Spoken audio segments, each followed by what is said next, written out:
It's time for the second free practice session for the Czech Republic Grand Prix here at the Brno circuit. Unlike the rain we had yesterday, it is sunshine and good temperature. Welcome to a critical practice hour. Green light is on and we are underway. Practice is go and the riders are straight out there onto the circuit as well, trying to make their best of the lap times in the half-an-hour session that they have. Megan Birch will be on her way shortly to the commentary box as well as the atmosphere begins to build up. We are looking forward to what is going to be truly something special here. The track now at its fastest. It's been all weekend long, and fingers crossed that we're going to be in for a great qualifying session. Alongside me in the commentary box is the TNT team as well. Gavin Emmett, Neil Hodson, Michael Laverty and Sylvain Guintoli. Nat Quirk is down in the pit lane and Rachel Stringer is round in the pit lane as well, hosting this weekend as Susie's having a very well-deserved weekend off. So Martin's still at the top at the moment while Megan arrives to the commentary box. Let's check in with our colleagues down at TNT. A bit of an overview on chassis balance, so if the bike's naturally turning or not, do they need to make a big chassis adjustment like a offset head angle, geometry, weight distribution? They will have a bit of an idea of the grip available and how it does affect the chassis and whether even wheelbase can be affected. Ooh, away from it looked like fill-in rider Paul Espargaro on the other KTM, but yeah, it was a tough day. They needed more dry laps really to get their head around it. So it's a bit of a venture into 30 minutes of random setting generator. Hope that what they found out yesterday gives them a bit of a direction. You talked, Neil, about Brad Binder's crew chief, Andres Madrid. I spoke to him about it on Thursday and he talked, they have a strategy guy. You know, we hear it a lot in Formula One, don't we, about strategies, and they have sims that are really advanced, and most of Formula One, a lot of testing's done, of course, on sim. We haven't got that, have we, in MotoGP? There's not that bank of data and knowledge. So he said the strategy guy, and it could well just be one chap whose job is just working out, you know, the direction or the plan, what it should be for the weekend. As we just come up to the final S section, you see how it flattens off for Pedro Costa.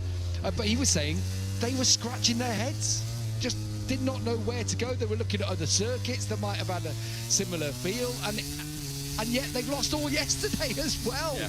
Yeah. What does it mean in terms of the racing, or what we're going to get as the day goes on? Well, before I answer that, I was just going to say, as a layout, it would be similar-ish, and I'd say ish, to a Mugello. But the grip level's completely different. That's what I was going to say. So that the layout, if you look at it, you go, well, yeah, I can see that they are two similar tracks. You've got big elevation changes, lots of S sections. But the grip levels are polar opposite, so then that throws you off. So do you know what it does? It makes, obviously this session super important, like you've said, makes qualifying really difficult because the riders won't have perfect settings and they will have to ride to their 100%, to their limit, to their maximum. If they don't, if you're going through Q1, you won't get through to Q2, and if you're in Q2 and you don't risk everything, you'll be back on the fourth row. So it's gonna, do you know what it does?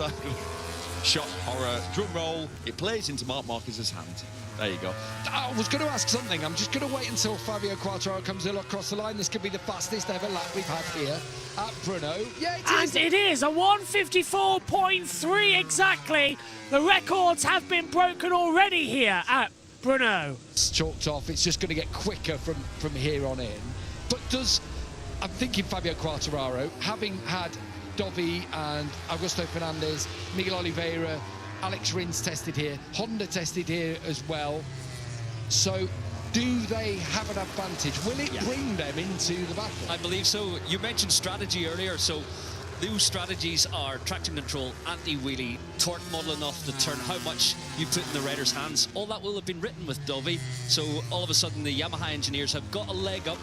The bike itself mechanically is a bike that naturally steers, so I think chassis-wise they're onto something that should work around here. Strategy-wise at the moment, you can look at the top of the timesheets, it's Fabio Quartararo and Jack Miller. That sort of tells the tale that they have that info to work from, and a good mechanical motorbike that isn't too reliant on electronics, let's say, in some areas of how it works. So I think that could give them a bit more of a level playing field here. And the other thing is they've been searching for grip, haven't they? And they struggle on low grip tracks.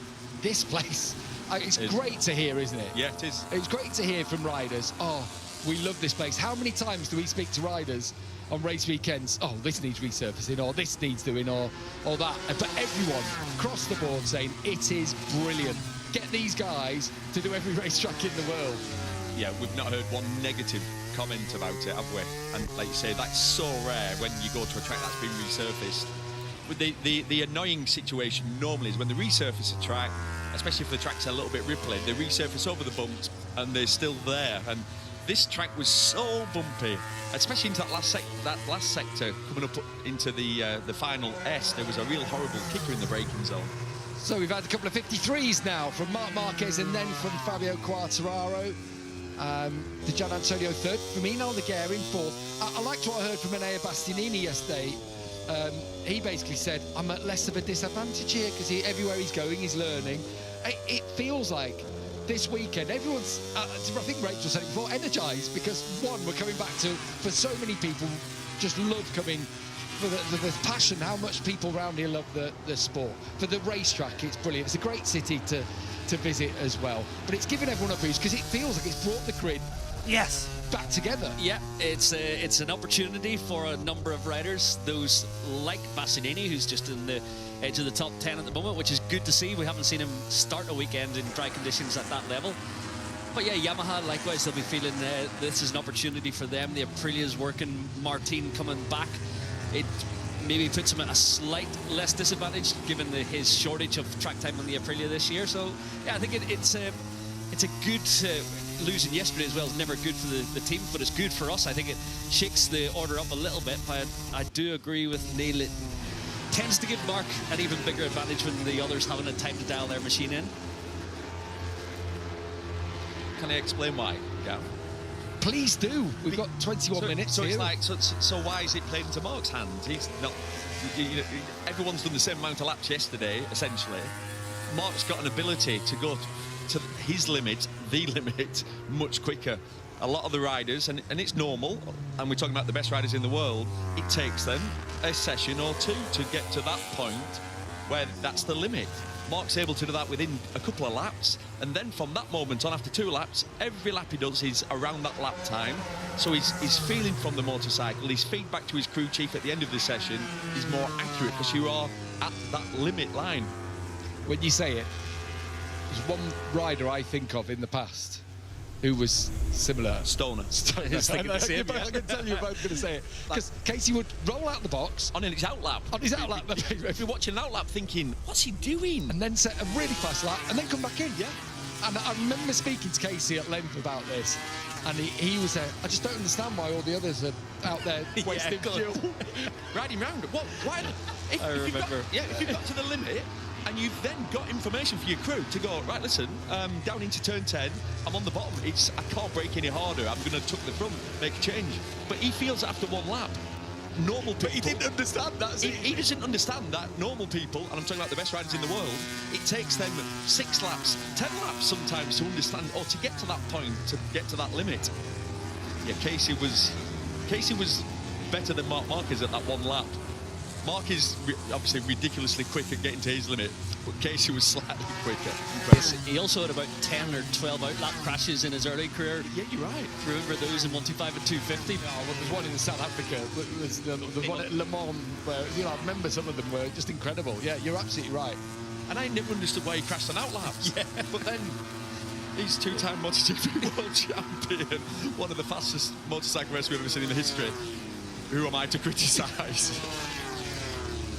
Marc Marquez improves again, 153.7. He reckoned a 52 yesterday. There was talk, Davide Tardozzi guesstimated at perhaps even dropping into the 51s when we get the soft tyres in. How will this extra grippy track, Michael, how will that affect tyres and tyre life? Well, interesting that the Yamaha boys all went out with a medium rear tyre and seemed to be setting fast times with it. Fernandez, Oliveira and Fabio all in the medium rear, everyone else with the soft rear initially. Sometimes it can work that way with a new asphalt. Your medium maybe gives you a little bit more drive grip than edge grip, but typically you want the soft tyre for the side of the maximum lean, touching the throttle, that first bit of grip, but it will work them hard here on a new asphalt. For the sprint, we should have no issues, but tomorrow I'm not sure if the soft tyre will go the distance. Look at that on board there with Mark. Just the fans. on the hillsides, in the stadium section, they call it, there are no seats there. It's just grass banking. I felt so sorry for the fans yesterday because they got a proper soaking. I mean, it was a biblical downpour that came across just at the start. It delayed the start to to the MotoGP time practice session in the afternoon. But boy, are they going to be treated from here on in with beautiful views over one of the best sections in MotoGP, sectors of racetrack. It's glorious through there. Little pump from Alex Marquez there. You could see when he came out up the hill. Such an important part of the racetrack, and it always used to be. The first half of the racetrack was Yamaha, second half was Honda. Yeah. Well, what would it be nowadays? What would we say? Well, you'd have to say that Aprilia first half, yeah. Ducati second. I don't know. Probably. Oh, KTM's probably got. We seem to think that it's got the most powerful engine. It tops the speed charts quite a lot. So, but yeah, you'd probably go for that. Tell you what, this man's doing a really impressive job straight away. He's 1 second off the fastest time. He's down in 17th, as you can see, but I mean, think about how few laps he's done. Tell you what must have happened. The test in Misano, he must have been fast, and he must have loved the bike, because we saw the reactions after that test. Everything changed. Yeah, and he said that was great because he could do it out of the glare of the cameras. Obviously, the rule was negotiated, not expecting actually that he'd be out again, wasn't it? But they negotiated it with all the other teams that if a rider's out for 3 races, they can have a test, and it's worked. It worked straight away. He said that was so valuable for me. It's out of the view of everyone. I could slowly get myself up to speed, but they were lucky they had a good day, good weather, and obviously some interesting information. There, Mark, just thinking about where was it? I'd love wouldn't you? to hear what he's saying. Wouldn't you? And Gigi Dall'Igna having a good listen in. You see the mass damper on the rear. Yeah. And Matt Oxley did a piece. Did you see that this week? A photo that he showed of Mark, and you could see the chatter. It was the rear end. You could see the black line was a dotted line into a corner still. So it's something that clearly Mark's got. He's not talking about it at all, is he?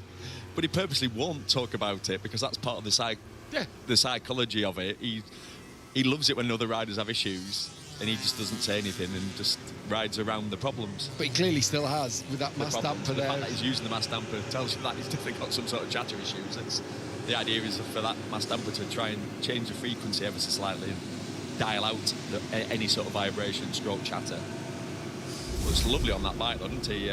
Jorge Martin. It's so good having him back. It suits him, and he actually said, didn't he, that even after Qatar, even his initial position on the bike wasn't right. He hadn't had time to basically get the ergonomics of the whole thing going. Yeah, which you don't feel the bike's your own until you fit it. Ergonomics are so important in terms of feeling comfortable in the middle of the corner, supporting your body and acceleration, comfortable in the brakes, and all that takes some time. And he got no laps in pre-season. Turned up in Qatar, it was a bit rushed on the bounce, whereas the Misano test gave him the opportunity to get comfortable, and he's turned up here and he looks good, comfortable on the bike in the corners.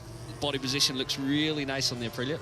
And it's not one size fits all, is it, Michael? You don't just necessarily jump on a bike and like it and feel comfortable. And even if all the experience that Aprilia have got and they give you the base bike and this is what all the riders have liked, it doesn't necessarily translate that you're going to jump on it and feel comfortable.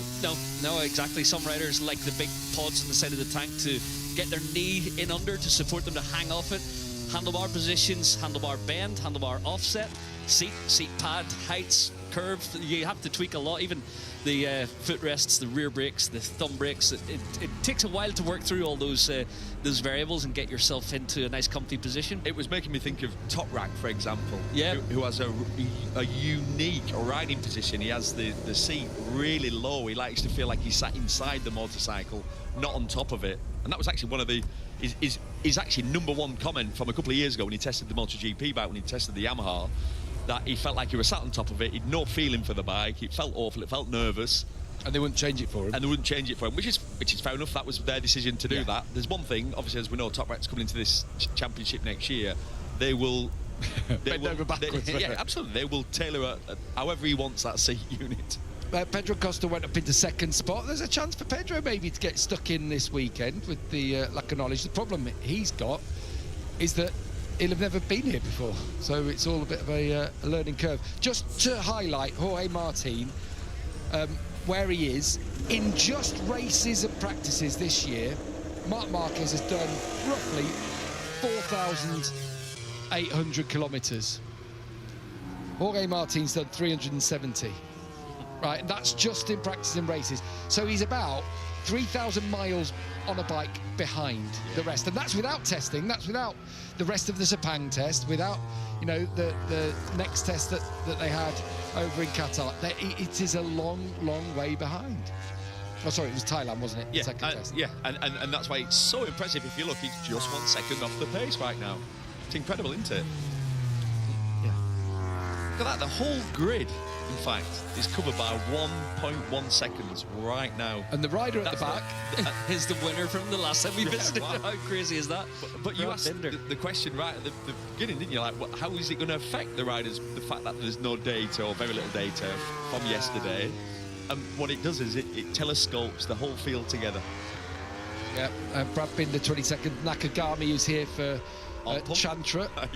He was doing that yesterday, wasn't he, a little bit, shaking out his arms. He did mention it after Qatar as well, about arm pump and lack of time, obviously. So, yeah, just feeling a little bit behind it. He talked about a couple of things, didn't he, about feeling heavy and the stability under braking, but he said they have done such a good job, Aprilia. It has, you know, turned itself around. I did like another comment that came out to the Spanish press.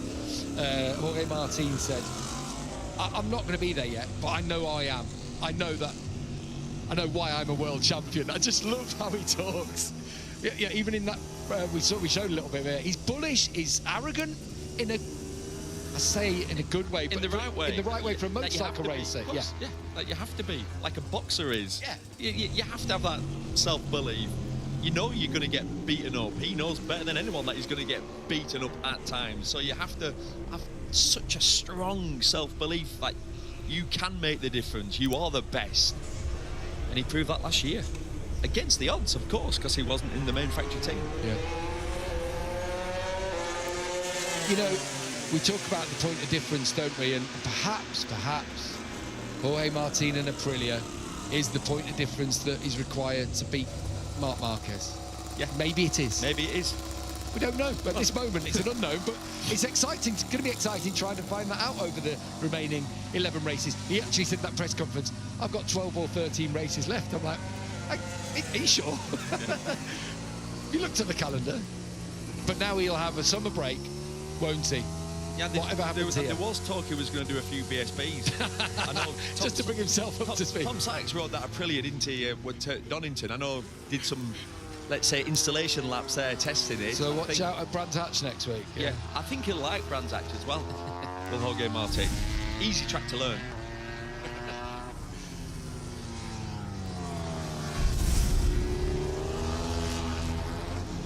Do you know what's really interesting? So Martin said he feels big improvements on the Aprilia from the bike he rode at Sepang test, and that's down to Bez. Obviously he's developed it. But the beauty of Bez is he's come off the best bike on the grid.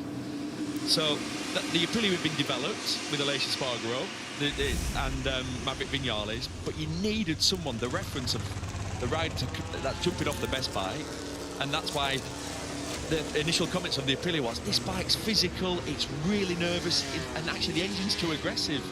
And so over the first half of the season, what Aprilia have been able to do, they've made the bike more stable, they've made it smoother, and they've made the whole package generally better. And that's why they had Aleix for as long as they did, the captain, led the development and took it to a certain point.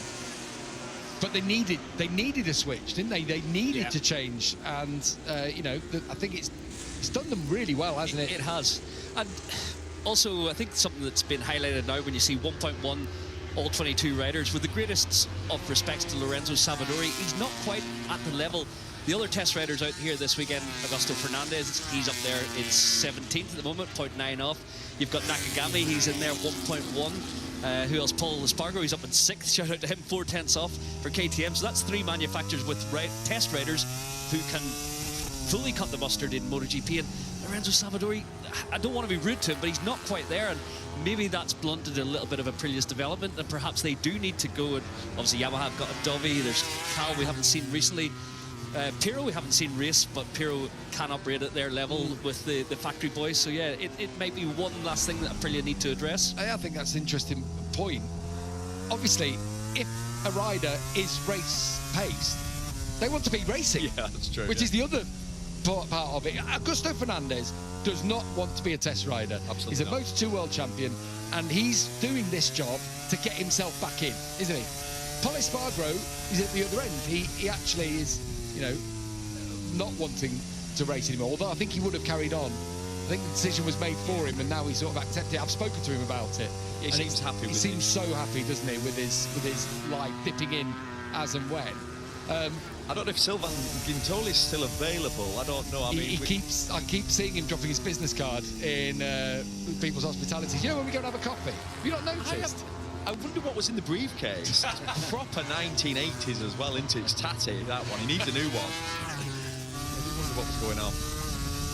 But yeah, I think that is an interesting point, whether Aprilia do need to upgrade. I was so surprised last year that the captain didn't stay on as the test rider. I found that really fascinating. Obviously, Honda will have paid over the odds and paid quite handsomely to Aleix Espargaro to switch over. But you'd have, I don't know, he's getting Jorge Martinez mate in, and you think he'd want to help steer the ship as the captain. Yeah, that would have been perfect for Aprilia to keep him on board. The fact that he could dip in as a wild card and be competitive, and obviously he's been instrumental in the development of the package to this point, but then to head off with Romano Alvesiano to Honda just seemed... It was a strange decision, let's say, but obviously financially driven. The fastest lap for Mark. With the medium tyre now. Yeah. That's the medium tyre that's gone in there. Michelin obviously will have had a bit of information from the test, but how do they manage this weekend, Michael? How is it, from Michelin's point of view to come back here, because they'll have so much data from the past, and yet everything's all changed. Yeah, they tend to go and do some analysis before, especially when a new asphalt is laid. So they'll go and they'll take a mould off it, then they'll test it and test compounds on it. So, but that only was laid in. Yeah, that's true, isn't it? Yeah, and it evolves week on week when it's a fresh asphalt. So it could throw a few anomalies, but they have brought an additional tyre this weekend to cope. So it is, just a safety measure, let's say, but maybe not a performance race tyre, but it's there just in case the wear and consumption is above expectation. One thing is clear to me, agree or not, the second half of the race is going to be a proper venture into the unknown, isn't it? Because no one's going to be able to put... Well, you've got this session alone, and they've all switched tyres, medium, some started on the medium, switched to the soft. Marc Marquez has gone the other way, but no one's going to put race distance on their tyres. Nowhere near it. For example, the most laps anyone's done in this session so far, with only 5 minutes to go, is 9 laps. And during that 9-lap run, they're testing 2 different compound rears. So you've got very, very little information. You're so right, it'll be a voyage into the unknown. And normally, when we go to a track that's resurfaced, the track that offers grip is aggressive. It's sharp. The stones are sharp, and we see usually quite a lot of tyre wear. So we will. It's going to be really interesting to see how it pans out. Digi was having a good weekend, obviously, until the crash back in Sachsenring. It's good to see that he's consistently there. It puts into stark focus Bagnaya's travails at the moment. Yeah, Marc Marquez has gone so much quicker on that last lap. By the way, another couple of tenths quicker, 153.5 now for Marc Marquez. Sorry, Michael. I was just about to say the additional 15 minutes for Digi. What may have seemed like a disaster yesterday, not getting through to Q2, now give him a little bit of time to dial the electronics in to try and find those 2 tenths that Mark has over everyone at the moment. The problem with that 15 minutes is it is going to be a fun fight to get in the 2 spots. You can't. You know what I mean?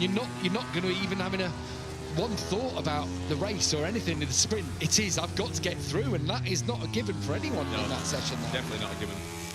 Yeah, Bagnaia will be there. Di Gian Antonio will be there.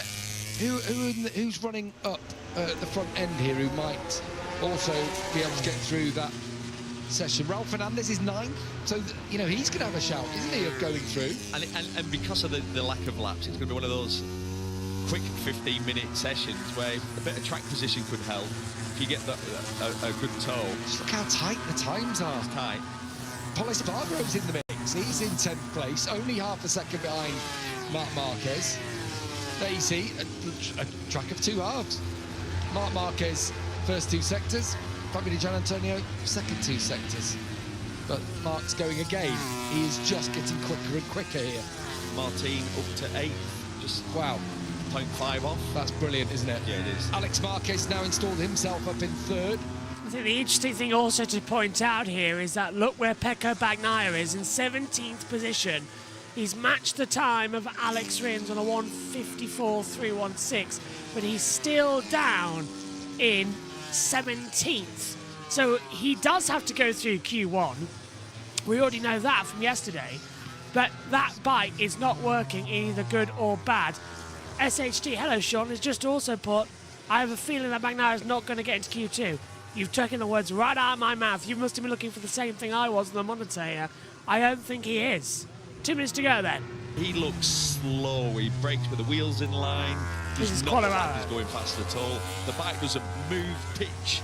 It looks really easy. It's like Jorge Lorenzo a bit more, isn't it, than it ever was. I remember you always used to talk about the hinge in the middle of the Honda, the handbrake turn, all these little bits and pieces, because that's how he had to ride it. He had to basically wring its neck, and yet with the Ducati, he learned. He said that last year, didn't he? Yeah. That I have to ride this bike slowly, effectively. Yeah, Mark II is, he is, as Dave said, a bit more dull to watch, not as exciting, but it is effective. You look at his exit speed and how he turns, especially through the middle of the left-handers, and he barely blows an apex. He doesn't lose the front 3 times over a session on Friday morning. He's just got it under control. Frustratingly so for the rest of the rivals who watch him circulate with such ease. When I watch him, I'm going to say something I obviously regret, unlike me, and I'm definitely not going to get a lot of grief for this, but I watch him and I think, I'll say it, I think I could do that. You have got permission to remind me of it. So here he is. He's on X. Give him some abuse. I'm on X and abuse me. But Michael, as an ex-MotoGP rider, back me up. Do you know what I mean when I say that? I do, but I wouldn't be daft enough to say it live on air. We all think it, Neil. We still go to bed at night and think, I could still do that. I'm still... I think I could do that. That's brilliant. I know I shouldn't have said it. Why is my phone lighting up? I hate you. Why do you still think you can beat Marc Marquez? Just can explain that. It makes it look easy. Interesting, Nats here. Hello. Oh, Sonny as well with the sticky out emojis on the tongue. Good morning to you. Sean says Polo's a wild card for Q2. That could be an information on it as well to come through. Julian says Pecco loses it this weekend. Doesn't look comfortable at all. He does not. I feel like Pecco is not going to adapt to him. Look at Digi. Yeah, Digi not looking good either. 30 seconds to go. Just a quick reminder then to everybody that we will be changing to JB Motorsports. The link is in the live chat and in the description. If you're watching on YouTube, you will be automatically redirected to our qualifying stream. We're changing channels and streams. For the rest of the weekend, the MotoGP action is going to be on the main JB Motorsports channels. That's the qualifying, the Tissot Sprint and the Grand Prix. Here on JB Motorsports 2, you'll have the MotoGP warm-up, the Moto 2 and the Moto 3 races live for you as part of our split coverage across the board. Marc Marquez looking quicker again as Alex Marquez, 4th fastest. Over the lines they'll come shortly to see if they're going to be any better as the checker flag comes out as well. And still, even in dry conditions, Jorge Martin in 10th position. It's looking good. Jack is up into 2nd as Michael's pointed out. 1:53.319. Over the line, does Alex improve? Yep, he does. Time, not position. 1:53.613. Acosta stays 5th. Mia goes 7th. Marc Marquez 1:53.145. He's fastest at the moment here as well. Looks absolutely fantastic run. Bezzecchi improving as well. So that puts Martin down into 11th position. That could be a bit of a worry coming through at the moment as well. Down in the dumps. Yeah, he's still trying to put a brave face on things, but he's really... It's taken a hit. His confidence, he needs a summer everything. break, doesn't he? He really does. I hope to have a good weekend here, salvage something out of the weekend, and like I say, just have 3 weeks off. whatever, however that looks. Go to the ranch, enjoy yourself racing around there, or go on holiday with your wife, or whatever he wants to do. You know, it looks, yeah, he's got to try something different, hasn't he? Different approach. Yeah, he's had a couple of resets already this year, hasn't he? Paul Espargaro into 5th. That's great, isn't it, from the KTM test man? Megan's walked in bang on time here. Maddie's in York. Yeah, she's getting closer. I need to give her a ring. Do you think we can convince her to come here? Good morning, Megan. Maybe, and good morning. End of the session, Mark fastest, Miller 2nd, Tishy 3rd, Alex 4th, Paul 5th, Quartararo 6th, Pedro 7th, Zarco in 8th, Yakizaki 9th, Mia 10th, Oliveira 11th, Martin 12th, Ralph Fernandez 13th, Rickamini 14th, Binder 15th, Bashini, Rins, Bagnaia, Aldeguer, Nakagami, Aiko and Augusto Fernandez. We're off then to JB Motorsports YouTube channel. Redirect yourself there now as we get ready for qualifying for the Czech Republic Grand Prix.